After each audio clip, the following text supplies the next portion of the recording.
Hello मेरे प्यारे दोस्तों, तो यार जिन बच्चों का गेट का पेपर अच्छा गया है उनके लिए और आईआईटी में एडमिशन लेने का रास्ता तो बिल्कुल साफ हो चुका है। पर वो रास्ता कोप पोर्टल से होते हुए जाता है। इसका मतलब सबसे पहले बहुत ही जल्दी अभी रिसेंटली कोप पोर्टल ओपन होने वाला है, जहां पर अपने आपको रजिस्टर्ड करना होगा और साथ ही आईआईटी का अलग से फॉर्म भी फिल करना होगा, तभी आपके लिए एडमिशन के पोर्टल ओपन हो पाएंगे। एक और खास बात, सबसे मोस्ट इंपॉर्टेंट चीज, सारे के सारे आईआईटी में फॉर्म जरूर फिल करिएगा ताकि आपके लिए ऑप्शंस और आसानी से ओपन हो सके। और complete information about COAP portal की क्या होता है, क्या चीजें होती है, वो सारा हम इस वीडियो के अंदर आपको बताने वाले हैं। एक चीज और, ये रेफरेंस के लिए मैंने 2024 का ले रखा है। इसका मतलब ये नहीं कि 2025 में रूल चेंज हो जाएगा, 2025 में भी सेम रूल होने वाला है जो 2024 में। तो मैं पूरा फ्लो चार्ट आपको समझाने वाला है ताकि आपको प्रॉपर तरीके से गाइडेंस मिल सके। और हमारे साथ गौरव सर भी हैं, खुद आईआईटी से। तो सर एक बार थोड़ा सा बताइएगा बच्चों को फॉर्म फिल करना कितना जरूरी है। तो हम सारे लोग अभी कोप के बारे में बात करने वाले हैं इस वीडियो में। और जैसा सर ने बताया कि आपका रैंक जहाँ भी लाई कर रहा है उस रैंक में आप ज़्यादा से ज़्यादा चॉइस साथ में रख कर चलिए, that would be better for your opportunity, है ना। तो जिनका भी रैंक इवन कुछ स्लाइड भी कर रहा होगा उनको भी ज़्यादा ऑप्शंस मिलना शुरू हो जाएंगे। कोप जो है वो एक ऑप्शन प्रोवाइड करता है आईआईटीज इन टर्म्स ऑफ कि you can select number of choices. Let say अगर एक चॉइस हमने फाइनल किया दैट इज आईआईटी मद्रास, और मद्रास को फाइनल कर दिया, तो ये तो हो गया कि हमारा एक चॉइस था, मैंने फाइनल कर लिया, वो डिसीजन हो गया।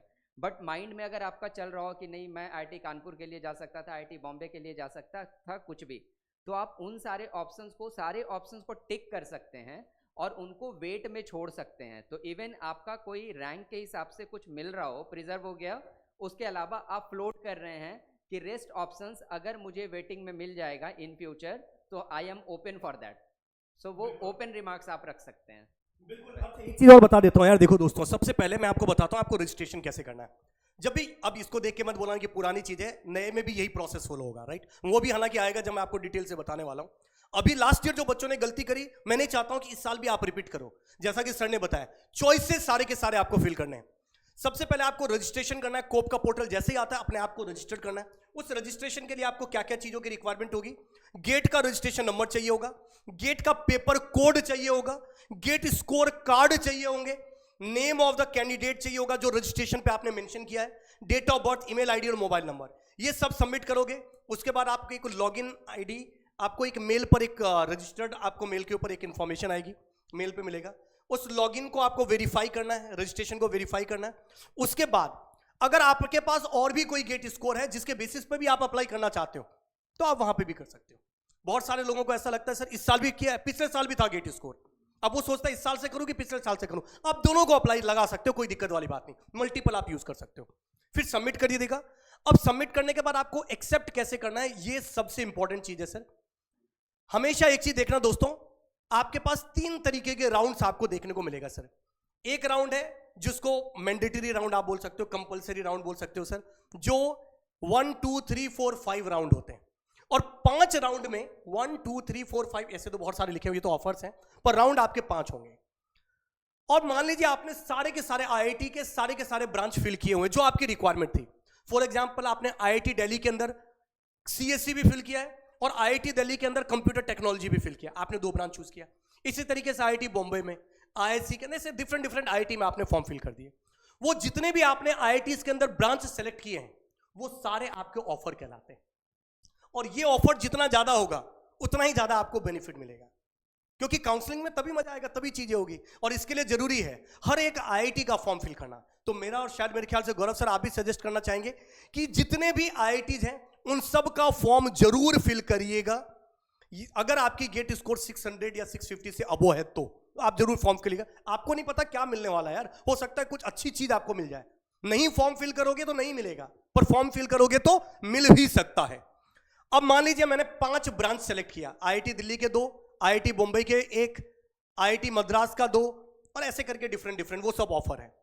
मैंने आईआईटी बॉम्बे को नंबर 1 पे रखा, आईआईटी दिल्ली के सीएससी को नंबर 2 पे रखा, आईआईटी मद्रास को सीएससी को नंबर 3 पे रखा, और फिर कंप्यूटर टेक्नोलॉजी आईआईटी दिल्ली का रखा है। मान लीजिए 4 ब्रांच लिया है मैंने, ये 4 ऑफर हो गए। अब जब भी कभी कोई ऑफर मिलेगा, आपको जैसे ही काउंसलिंग हुई पता चला आपको आईआईटी मुंबई मिला ही नहीं, और आपको आईआईटी दिल्ली भी नहीं मिला, सीएससी, आईआईटी मद्रास भी नहीं मिला, और आईआईटी दिल्ली का जो सबसे लास्ट ऑप्शन आपने रखा था कंप्यूटर टेक्नोलॉजी, वो मिल गया। अब वो मिल गया, इस ऑफर में से एक ऑफर आपको मिल गया, मान लीजिए कंप्यूटर टेक्नोलॉजी। अब आपके ऊपर डिपेंड करता है आपको क्या करना है। आपके पास 3 चॉइसेस होते हैं, either you can accept and freeze, पसंद आ गया ब्रांच, जाओ फीस सबमिट कराओ, इधर से एक्सेप्ट कर लो, फीस सबमिट कराओ, खेल खत्म, काउंसलिंग से बाहर हो गए। दूसरा कि नहीं सर, एक्सेप्ट नहीं करते हैं, आप करते हो retain and wait. Retain and wait से आपका ऑप्शन खत्म नहीं हुआ, अभी भी कंप्यूटर टेक्नोलॉजी आपके ऑप्शन में है, सीटी आपके ऑप्शन में है, बट आप फ्लोट कर रहे हो। आपके उसके ऊपर जितने भी पोजीशंस था उनमें से कोई आपको मिल सकता है कि नहीं मिल सकता है। आईआईटी बॉम्बे का सीएससी, आईआईटी दिल्ली का सीएससी, आईआईटी मद्रास का सीएससी, ये सब ऊपर आपके चल रहे हैं। मान लीजिए आप राइट, तो आपने रिटेन एंड वेट किया, मान लीजिए सेकंड काउंसलिंग में भी आपको नहीं मिला, फिर से कंप्यूटर टेक्नोलॉजी आपको मिल गया, बाकी कोई ब्रांच ही नहीं मिला।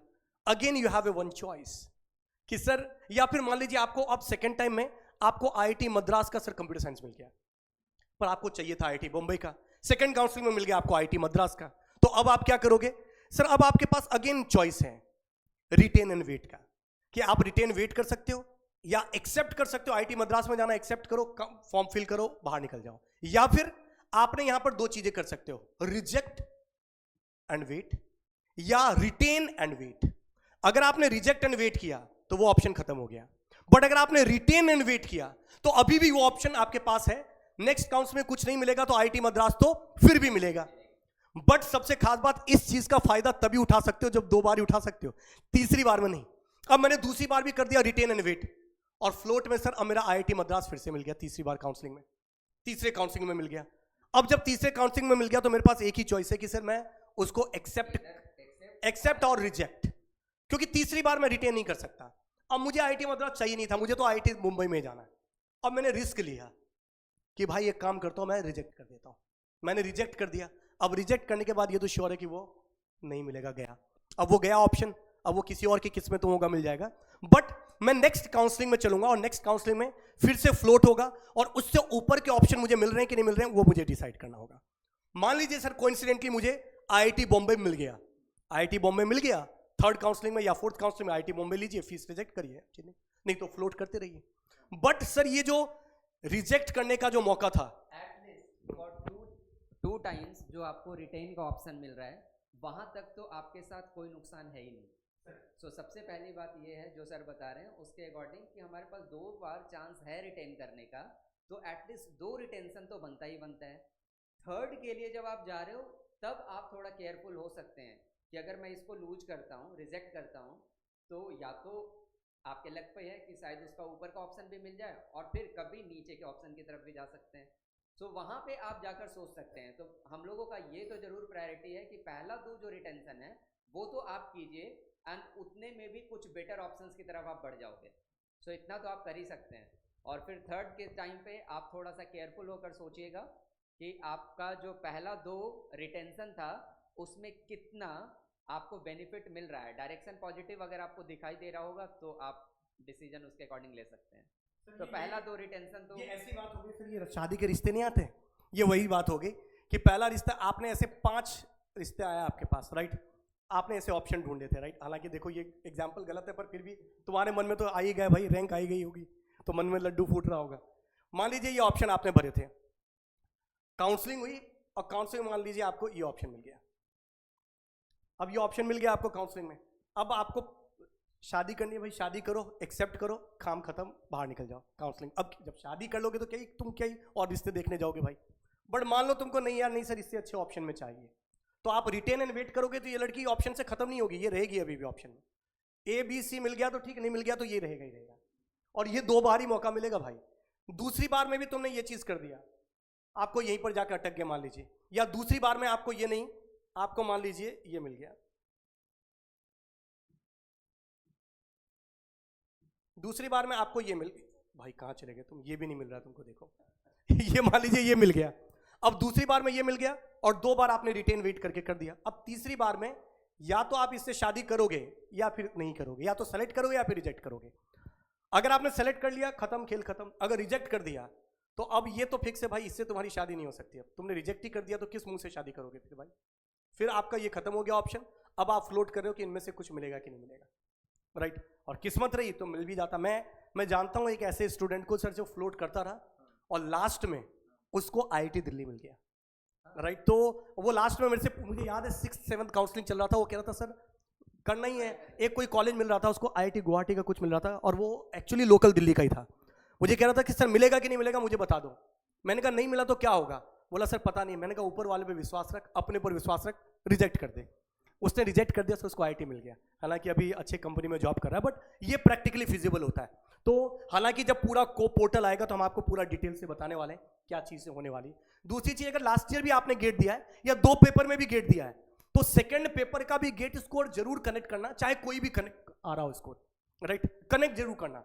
इससे ये नहीं होगा कि सर वो कौन सा चूज करेगा, बड़ा वाला गेट स्कोर चूज करेगा, छोटा वाला करेगा, नहीं, जरूर पढ़ना। और सबसे खास बात, ये सारा का सारा काउंसलिंग तभी अप्लीकेबल होगा जब यहां पर आपके पास ऑफर ज्यादा हो, और ये ऑफर्स तभी ज्यादा मिलेंगे जब ज्यादा आप फॉर्म फिल करोगे। तो सारे IIT के 200, 300, 400, 500 रुपए का फॉर्म आता है, फिल जरूर करिएगा, राइट। और भी कोई क्वेश्चन होता है तो सर जब आएगा 2025 का हम जरूर समय आएंगे। यहाँ पे आप स्मॉल अमाउंट लगाने से बिल्कुल भी झिझकिएगा मत। आप यहाँ पे जो पैसे लगा रहे हैं, एक्चुअल में you are getting more options, और तभी कोप का एक्चुअल में बेनिफिट आपको मिल सकता है। तो मुझे लगता है कि ये लिटिल अमाउंट आपके लिए सरप्राइजिंग हो सकता है अगर किस्मत अच्छी रही तो आप जरूर फॉर्म जरूर फिल करिएगा, राइट। और भी अगर कोई क्वेरीज होती है इस वीडियो के कमेंट में जरूर लिखिएगा। हालांकि हम खुद बेसब्री से कोप पोर्टल का इंतजार कर रहे हैं। जैसे ये आएगा आप लोगों को जरूर पूरा प्रॉपर तरीके से गाइड करेंगे, फॉर्म किस तरीके से फिल करना है, चॉइस करना है क्या, लाइव आकर मैं आपको बताऊंगा कोप पोर्टल किस तरीके से रजिस्टर करना है। Till that, thank you very much, all the very best, जय हिंद दोस्तों।